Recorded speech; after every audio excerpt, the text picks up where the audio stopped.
I'm quoting here, "Our streets have been hijacked by small groups who are hostile to our values and have no respect for our democratic traditions." And he said to those who choose to continue to support marches each week, don't let the extremists hijack your marches. Can you name a group that isn't already banned that needs to be prescribed because of their actions on these marches? Well, I'm not going to go into those details. That's a matter for the Home Secretary. But I would make this point, Trevor. Well, the Prime Minister spoke about groups consistently in his speech. Yes, I know, but let me answer you, because you made a point, a very important... Let's not get into anonymity. You want to be practical. Yes. You've been saying that to me all this will you let me answer Name one.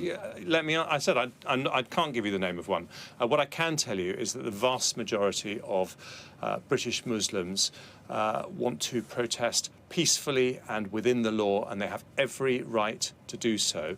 But we have seen examples of very intimidatory protests that have made other people feel unsafe. That is not the British way. And what the Prime Minister was saying is that what the Prime Minister was saying, we've all seen the scenes on our television. What the Prime Minister is saying is that we need to remember the British way is tolerance and understanding that the way for you get change is through peaceful protest and argument and persuasion. And he was reaffirming those very British values.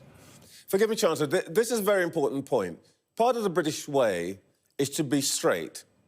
When you say we've seen these protests and these people, which people are we talking about? Who are you talking about? I'm talking about the scenes I've seen on television. I'm talking about the emails I've received from people who've been terrified by what they've seen in some of these protests. And I'm also saying, Trevor, very clearly... Okay. No, let me finish. You must... It's a very important topic. That the but you're not answering the question I'm asking you. No, I'm telling you... Who is it that you're talking about? I don't know them. Intimidatory. Trevor, with the greatest respect, I don't know the names of people I see on television. What I do know is that I've had emails from people saying they are absolutely terrified. Jewish people absolutely terrified to go out of their houses because of some of the behaviour of a small minority. What I'm also saying is the vast majority of people on these protests want to do so peacefully and within the law, and we absolutely respect their right to do so. But when lines are being crossed, we need to call it out, and we need to be active in calling out extremism for what it is. I've let you answer, but if you wouldn't mind answering my point.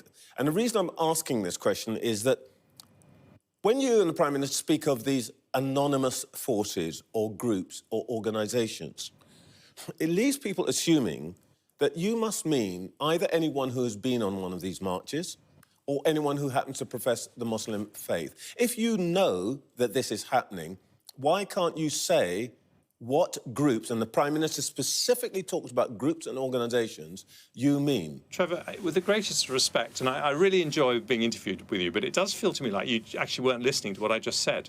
I listened to exactly what you said. What I just said was the vast majority of people are protesting peacefully. That's not the point. And I did not say these people who aren't doing that are anonymous. I said I just happen not to know their names because I look at someone on television and just like you, I don't know their names. So I think I've answered your question with the greatest respect.